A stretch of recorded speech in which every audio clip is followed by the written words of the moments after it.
Beach World. So I've decided to do after doing the Japanese version of my favourite films, I'm going to do a Western version. I realised just how many sort of trilogies I was into, so things like Back to the Future and whatever, and I thought, try and keep out the Back to the Future. There's the obvious ones, like Back to the Future, Star Wars, all of those sorts of things, which I think are pretty obvious. One of them's pretty obvious, is probably the Lord of the Rings trilogy, which is obviously a fantasy film, trying to defeat the evil Sauron and get rid of the ring and things like that, but I just loved... When the first one came out, I was 15 years old, so it was half my lifetime ago. Amazingly, it was like 15 years ago. And I absolutely loved the style of it, the fact that there was this new CGI technology that was being played out to create the orc armies and stuff like that. And I read the books and fell in love with the books around the same time, so Lord of the Rings was really my life, and I love the Lord of the Rings trilogy, so I just wanted to get that one out now. One of the most recent films that I've actually fallen in love with is Deadpool. I don't think this needs a huge amount of explanation. I think anyone that's seen Deadpool knows just how amazing Deadpool is. Ryan Reynolds is a genius. I absolutely love him in those films. It was worth the decade wait to get that film, it really was. And just the whole thing is about love as well. It's just a brilliant film. He's foul-mouthed. He's sex crazed. He's pretty much...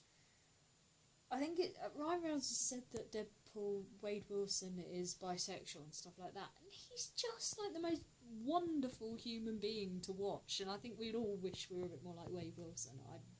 He's amazing.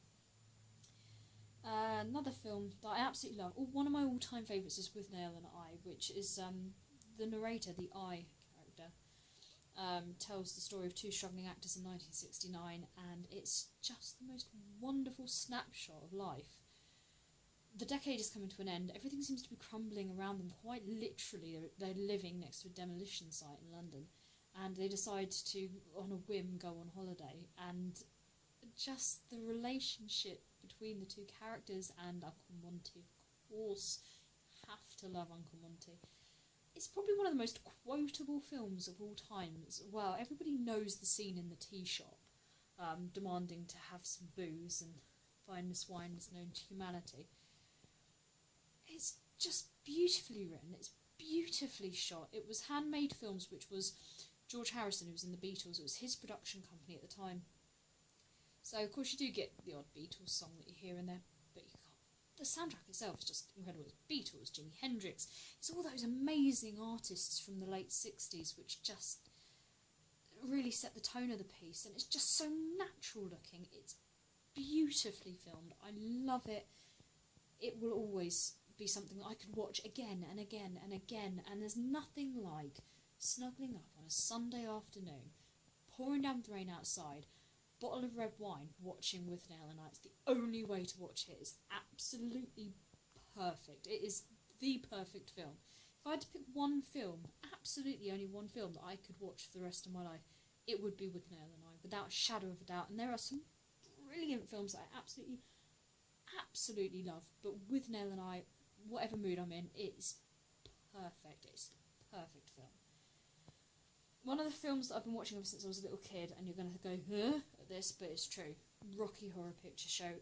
Absolutely brilliant. Two innocent, sort of Midwest type people who've just recently got engaged go off to try and thank their science professor, because it's in his class that they first met, and they get a flat tire in the pouring rain, and they end up in this castle, and nothing in it is quite as it seems. There's a mad scientist who's created a living human being, a bit Frankenstein style. There are so many homages to the old horror films in there that Richard O'Brien put into it. It's absolutely brilliant. I mean, the opening song mentions countless numbers of horror films. It's just brilliant. And it's fun, and it's rock and roll, and the message that you can be whoever you want to be. And I've seen the stage show live so many times because it's so much fun. And yes, I get dressed up, because you have to get dressed up. It's just an experience in itself. And it's just that thought that you can be who you want to be, and just don't worry about what everyone else thinks. And not only that, it's just fun. It's just so much fun. It really is. So that's another big thing for me, Rocky Horror. I just love Rocky Horror so much. And Napoleon Dynamite, which is a cult classic. Absolutely went totally under the radar when it was released in the cinema. Absolutely flies off the shelves nowadays in DVD sales and stuff.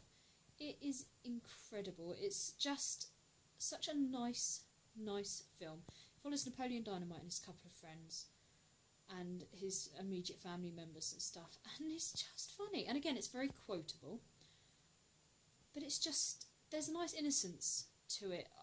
There's, I think, like, the worst swear word anyone says is crap, and that happens like once. But it's just nice, and it's fairly timeless as well. You can never quite figure out if they're dressed in 80s clothes or it's just like in the middle of nowhere and nothing's really changed since the 80s and stuff like that. It's just got a really nice feel to it. It's kind of heartwarming as well, and it's just, again, it's one of those films I could watch over and over, just like Withnail and I. I think Withnail and I has just got the edge slightly on it, but they're quite different. And those are my favourite films. That's the Western edition.